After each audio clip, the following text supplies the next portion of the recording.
Boa noite, pessoal. Vamos lá então para nossa aula hoje sobre oxigenoterapia, tá? Não sei se vocês repararam. Peraí, aqui estou de uniforme, tá? Falei, eu comprei a camiseta, não tô nem usando. Falei, eu vou usar ela hoje. Então, assim, pessoal, hoje a gente vai aprender sobre oxigenoterapia, tá? É um procedimento que está sendo muito utilizado nos dias de hoje, né? Para aqueles pacientes que foram acometidos pelo Covid-19 e que estão tendo uma dificuldade, né, para respirar. E aí eles precisam passar por oxigenoterapia, tá? Aí a gente vai ver aqui as formas, né, que os modelos que tem, os materiais que a gente utiliza para estar fazendo essa oxigenoterapia, certo? Então vamos começar aqui. Uma breve descrição do que é essa oxigenoterapia. Então, a oxigenoterapia, a apostila de vocês, pessoal, peguem lá na página, a minha tá 46, né, mas a de vocês ou é 45, não, ou é 45 ou é 47, né? Então, vocês acompanhem com a apostila, tá? Para ficar mais fácil. Oxigenoterapia é o quê? É a administração de oxigênio medicinal através da via inalatória, tá? Cavidade nasal e oral, tá? Com finalidade terapêutica de prevenir ou melhorar a hipóxia tecidual. O que é essa hipóxia tecidual? Vocês lembram da nossa aulinha de terminologias, né? Hipóxia significa o quê? Hipo vem de baixo. Então, tudo que tá hipo é porque está baixo. Então, essa hipóxia é o quê? É baixo oxigênio, tá? Hipo é baixo. Óxia vem de oxigênio. Então, essa hipóxia tecidual é quando a nossa circulação sanguínea está com baixa concentração de oxigênio, tá? E aí vai impedir de levar oxigênio suficiente para os tecidos, tá? Tecidos sanguíneos, tecidos cardíacos, tecidos pulmonares, enfim, todos os tecidos, tá? Então, esse hipóxia tecidual é a baixa concentração de oxigênio nos tecidos, tá? Então, essa oxigenoterapia vai manter no ar inspirado uma concentração de gás capaz de oxigenar adequadamente o sangue que sai dos pulmões. Então, assim, naturalmente, o ar que a gente respira, né, que está presente, ele possui 20, acho que 21% de oxigênio. Ele fornece 21% de oxigênio, tá? Quando a pessoa consegue respirar, né, normalmente. A gente consegue respirar 21% de oxigênio, tá? E essa oxigenoterapia vai tentar fornecer esses níveis de oxigênio suficientes para o nosso organismo, tá? Às vezes até fornece até mais, tá? Que 21%. Aí vai depender da prescrição médica, quanto que o médico vai ver que for necessário, tá? Lembrando, pessoal, que a oxigenoterapia, o oxigênio ele é um medicamento, tá? Então, a oxigenoterapia ela só pode ser feita com prescrição médica, tá? O paciente não pode chegar lá no hospital e falar assim, eu quero receber oxigenoterapia. Ele precisa ter uma receita médica, uma prescrição médica, tá? Então, tem que tomar muito cuidado com isso. Embora haja vários tipos de gás medicinal, né, como gás hélio, dióxido de carbono, óxido nitroso, nitrogênio, o mais comumente usado é o oxigênio, né? O oxigênio é um gás inodoro, ou seja, não tem cheiro, incolor, não tem cor, altamente combustível, isso aqui também é muito importante, tá? Às vezes a gente fala assim, é oxigênio, né? Uma coisa simples, não tem nada demais. Mas tem que tomar muito cuidado, principalmente no transporte dos cilindros de oxigênio, porque eles são altamente combustíveis, tá? É indispensável à vida humana, tá? É um medicamento, deve ser utilizado com cautela e sob prescrição médica, tá? Tem que seguir rigorosamente a prescrição. A situação clínica do paciente é o melhor indicativo, tá? Então, assim, mas então se eu ver o paciente que ele tá com dificuldade para respirar, eu posso ir lá e colocar um oxigênio nele? Não, não pode. tem que ter a prescrição médica, tá? Mas se você vê que o paciente está com dificuldade para respirar, você vai fazer o quê? Você vai lá e vai conversar com o médico, vai passar isso para o médico e o médico vai avaliar se ele necessita ou não dessa oxigenoterapia, tá? Então, eu coloquei aqui para vocês algumas fontes de oxigênio, tá? A gente tem a tomada de parede, que é aquela que eu falei para vocês que tem em alguns hospitais, né? Que geralmente já são canalizados, né, na parede, por dentro da parede, e aí eles ficam na cabeceira do leito do paciente. Tem essas saídas, né, de oxigênio. Tem 3 saídas. Tem a saída de oxigênio, que é verdinho. Aí tem a saída de gás comprimido, ou ar comprimido, que é o ar ambiente, né, que tem oxigênio, que tem gás carbônico, mas ele é comprimido. É utilizado também em inalações, né? E tem o ar com pressão negativa, que geralmente ele é preto, tá? O ar comprimido é amarelo, tá? E o ar com pressão negativa, que a gente chama de sistema a vácuo, é pretinho, geralmente é pretinho a saída dele.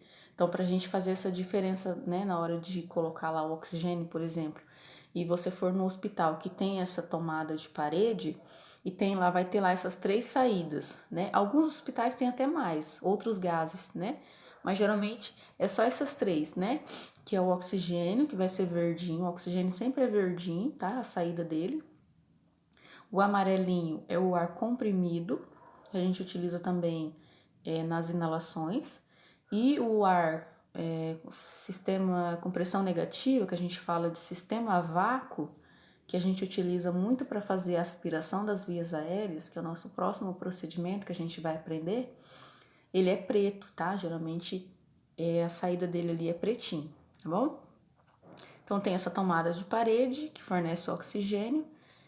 Tem também tanque portátil. Esse tanque portátil vai entrar, até coloquei na apostila de vocês, esse CPAP e BIPAP, tá? Entra no tanque portátil, que é essa mala, que é bem parecido com uma mala mesmo, né? E tem os cilindros, né? Aqui em Londres o mais utilizado é os cilindros. Aqui em Londres os hospitais não tem essa tomada de parede, o oxigênio não é encanado, tá? Então é o cilindro que a gente utiliza, né? Tem cilindros de vários tamanhos. E temos também a unidade de oxigênio que é a incubadora, tá? Esse daqui é utilizado para os bebês, né? Principalmente bebês prematuros que necessitam de oxigênio, porque assim, o último sistema a ser formado nos bebês é o sistema respiratório, né? Então, assim, muitas das vezes o bebê que nasce prematuro, ele não tem ainda o sistema respiratório totalmente formado, então ele não consegue respirar normalmente, aí ele precisa desse oxigênio.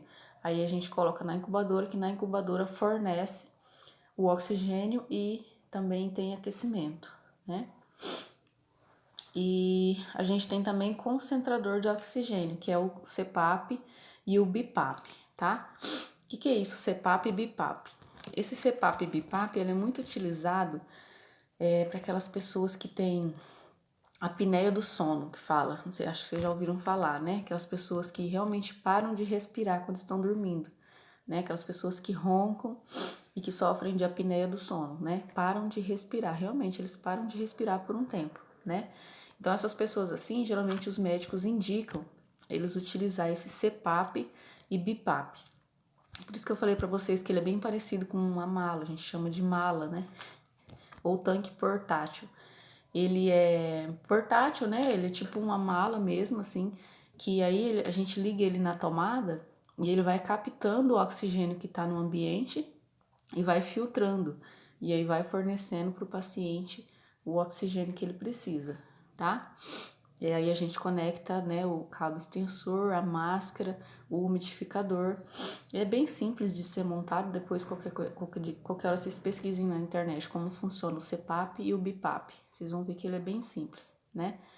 E aí a diferença que tem de CPAP para BIPAP é que assim, às vezes a pessoa tem dificuldade somente para inspirar o ar. E às vezes tem pessoas que têm dificuldade para inspirar e para expirar o ar, tá?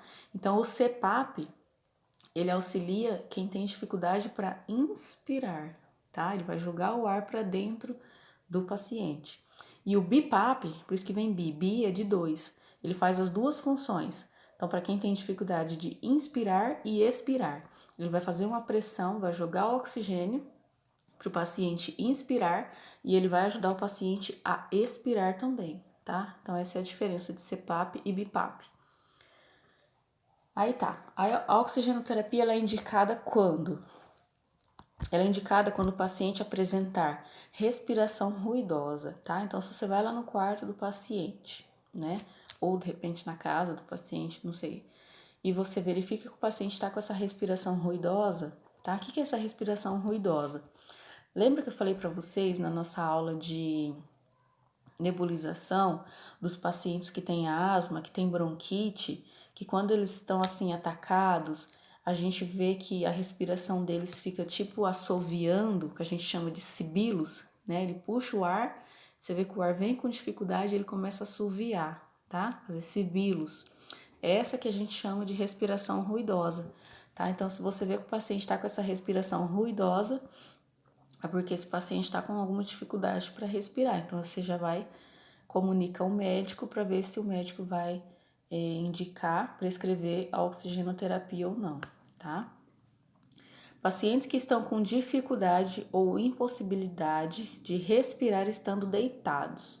Isso aqui a gente chama, lembra da terminologia que eu passei para vocês, ortopneia, que quer dizer que o paciente, quando ele apresenta ortopneia, é porque ele só consegue respirar na posição sentado ou em pé, né, alinhado. Quando ele está deitado, ele já não consegue respirar.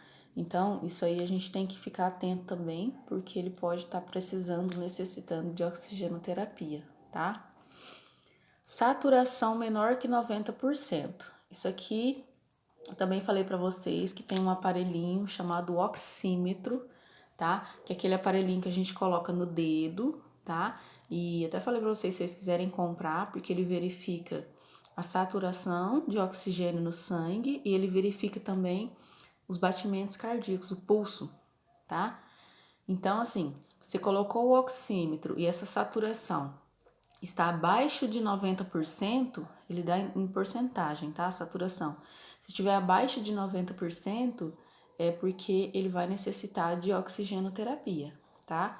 O ideal da saturação tem que estar entre 95% e 100%, tá? Se estiver abaixo de 90%, vai precisar de oxigenoterapia, tá?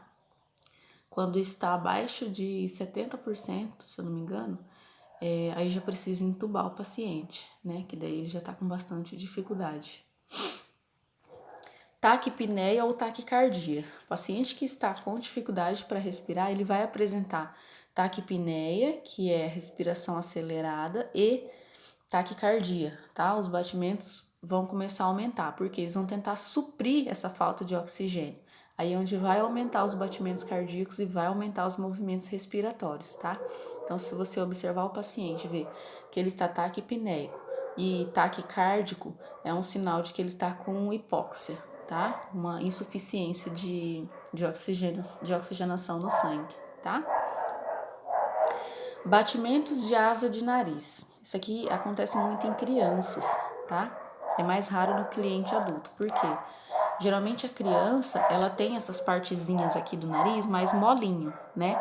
Então a gente verifica quando a criança tá com dificuldade para respirar, ela puxa o ar com muita força e a gente vê que essa asinha do nariz, ela levanta, tá? Então por isso que a gente tem que observar isso nas crianças, tá? É esse batimento de asa de nariz que a gente chama, é isso. Quando começa a realmente, ele abre mais a cavidade nasal, ele fica mais abertinho, porque a criança faz um esforço maior para puxar o ar, tá? E no adulto a gente observa essa tiragem supraclavicular. O que é isso? É intercostal, tá? O que é isso? Pra gente respirar, a gente tem um músculo chamado diafragma, tá? Esse músculo ele fica abaixo aqui dos pulmões, na região torácica. Então, por isso que quando a gente inspira e expira, a gente consegue verificar. Lembra que eu ensinei para vocês na hora de verificar os movimentos respiratórios? Que a gente tem que observar a elevação e a diminuição do tórax, que esses são os movimentos normais de quem está respirando normal. Vai ter essa elevação e diminuição do tórax, tá? Através do músculo diafragma que fica abaixo dos pulmões.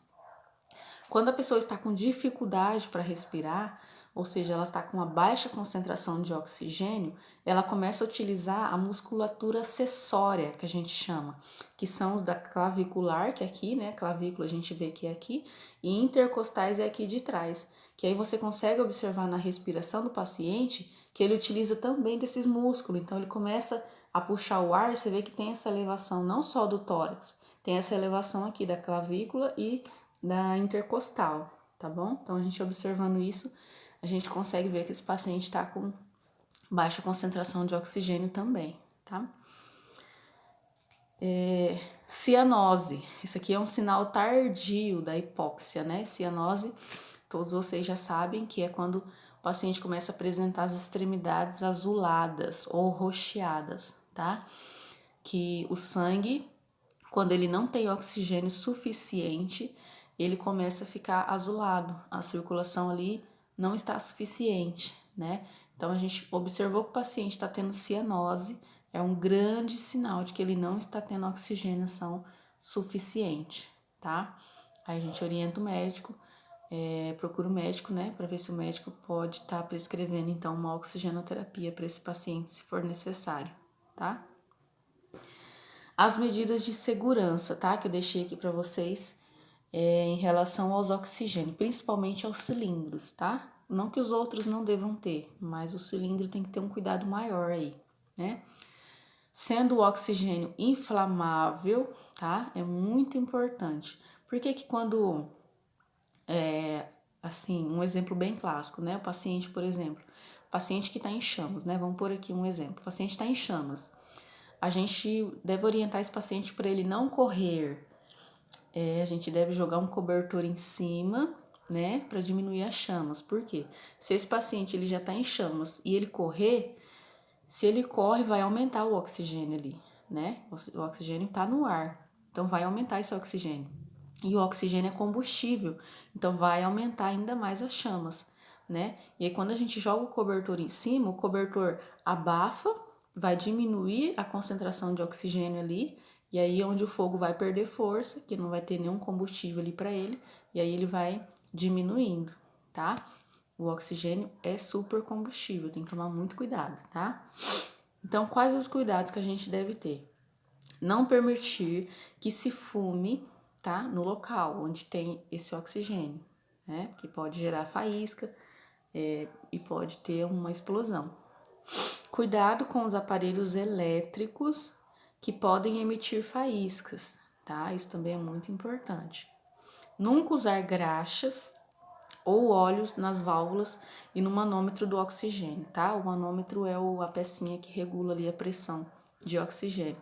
Então, às vezes, na hora da gente mexer lá no fluxômetro, a gente vê que a rosquinha ali tá um pouquinho, né, desgastada, tá um pouco difícil de rosquear, e tem gente que vai querer ir lá passar uma graxinha, passar um óleo para ficar mais fácil, então não se deve passar, porque o oxigênio é combustível, então ele entrando em contato com esses materiais pode causar algum acidente, tá bom? Transportar o cilindro com cuidado, tá? Geralmente tem os carrinhos próprios para transportar esses cilindros, que eles são pesados também, né? A queda pode provocar explosões, tá? O cilindro, a gente imagina assim, é como se fosse um botijão de gás, tá? Na verdade é um gás, né? O oxigênio é um gás, então assim, tem muito oxigênio acumulado ali dentro, é um oxigênio comprimido ali dentro, né? Então se cair, se tiver uma queda e tiver uma ruptura desse cilindro, ele pode sair que nem um foguete, porque tem um monte de gás ali dentro. Aquele gás vai querer sair, todo aquele gás que tá ali dentro vai querer sair por essa abertura, né, que aconteceu através da queda. Então ele pode sair que nem um foguete ali e pode até explodir, né? Então é um material assim que tem que ter muito cuidado mesmo para manusear ele, tá? É ideal que o oxigênio seja canalizado, né, naquelas tomadas de parede que a gente fala, mas nem todos os locais têm isso, né? Que onda mesmo é o cilindro mesmo que a gente utiliza, então tem que tomar todo esse cuidado com esses cilindros. Os cilindros portáteis devem ser reservados apenas para os casos de transporte de clientes. Então, às vezes, o paciente vai ser transportado para um outro hospital e ele está em oxigenoterapia, aí a gente utiliza esse cilindro para estar transportando junto do paciente, né? Para o paciente não ficar sem o oxigênio, né? Aí a gente vai lá, então, para a próxima página, que é os meios de administração, tá? Como que a gente vai fazer essa administração de oxigênio, tá? Eu vou dar uma pausa no vídeo para não ficar muito extenso e aí eu já volto com vocês, tá joia? Toma uma aguinha e já volta pra gente continuar a nossa aula.